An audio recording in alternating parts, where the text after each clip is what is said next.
Dear tenth class, welcome back to free education اسلامیات اختیاری unit number 3 تعلیمات اسلام۔ عقیدہ توحید کا ٹاپک ہم لوگ پڑھ رہے ہیں۔ اس سے پہلے میں آپ کو تھوڑا سا پریویو دے دوں اس ٹاپک کا کہ عقیدہ توحید کا کیا مطلب ہے کہ اللہ تعالیٰ کو ان کی ذات، صفات اور اعمال کے لحاظ سے یکتا اور واحد تسلیم کرنا۔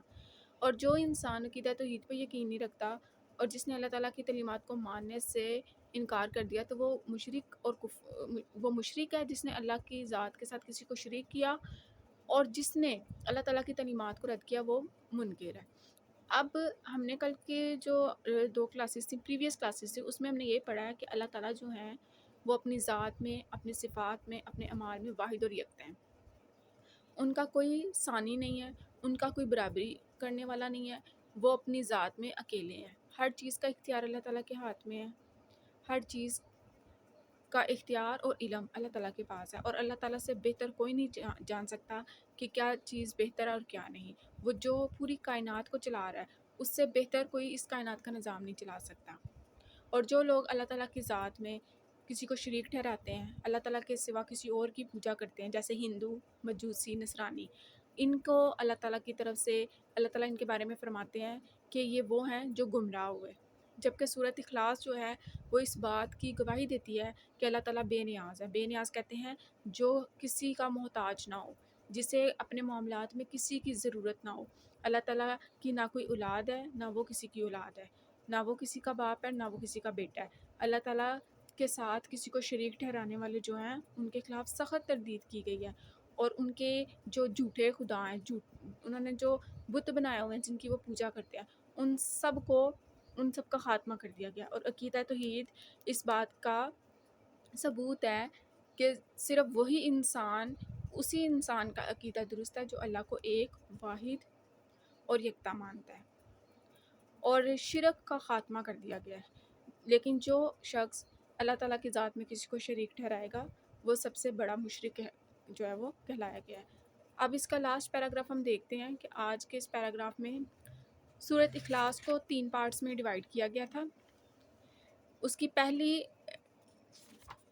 اور دوسری آیت میں اللہ تعالیٰ کی وحدانیت، اللہ تعالیٰ کی یکتائی کی گواہی دی گئی۔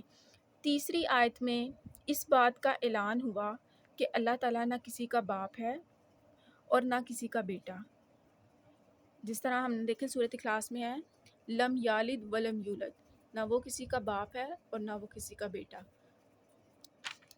تیسری آیت میں اس بات کا اعلان ہوا کہ اللہ تعالیٰ نہ کسی کا باپ ہے اور نہ کسی کا بیٹا۔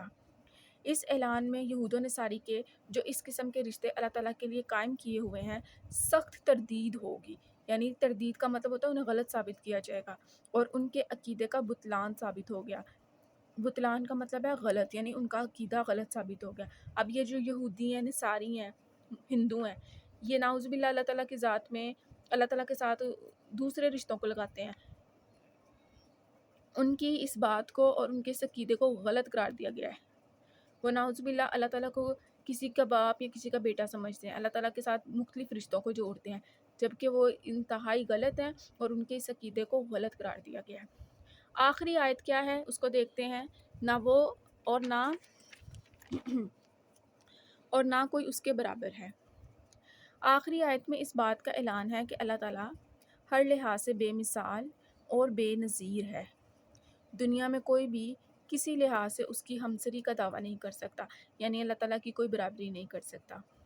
قرآن کریم کی اس مختصر سی صورت نے ہر قسم کے شرک کی جڑ کاٹ دی اور عبادت کا استحقاق کا مطلب ہوتا ہے حقدار ہونا، صرف اللہ تعالیٰ کے لیے ثابت کر دیا۔ یعنی یہ بھی فرما دی، اس صورت نے یہ چیز ثابت کی ہے کہ اللہ تعالیٰ نہ صرف اپنی ذات، صفات اور اعمال میں یکتا ہے، بلکہ ہر طرح کی عبادت کا حقدار بھی اللہ ہی ہے، اور کوئی ذات ہو نہیں سکتی، اور ہر طرح کی عبادت جو ہے وہ صرف اللہ تعالیٰ کے لیے ہے۔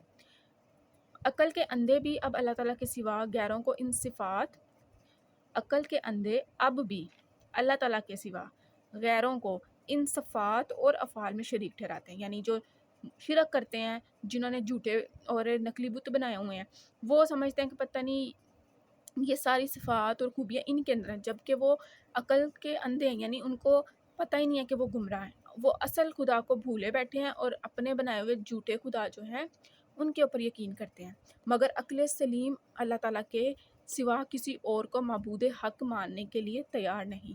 اب عقل سلیم یعنی یہ ان لوگوں کی بات کی گئی ہے جو سمجھدار ہیں اور درست فیصلہ کرنے کی عقل رکھتے ہوں، یعنی جن کو پتہ ہو، جن کا عقیدہ درست ہو، جو عقیدہ توحید کو ماننے والے ہوں، تو وہ جو ہیں وہ اللہ تعالیٰ کی ذات میں کسی کو شریک نہیں ٹھہراتے۔ یہاں پہ عقل سلیم سے مراد وہ لوگ لیے گئے ہیں جو مومن ہیں، جو اللہ تعالیٰ کی ذات کے ساتھ شرک نہیں کرتے، اور عقل کے اندھوں کو یعنی جو گمراہ ہیں، ہندو، مجوسی، نصرانی اور دوسرے جو نان مسلم ہیں، ان کی بات کی گئی ہے کہ وہ دوسرے اپنے خدا انہوں نے بنائے ہوئے ہیں اور اللہ تعالیٰ کو وہ بھولے ہوئے ہیں۔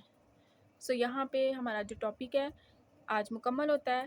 So stay connected and stay blessed.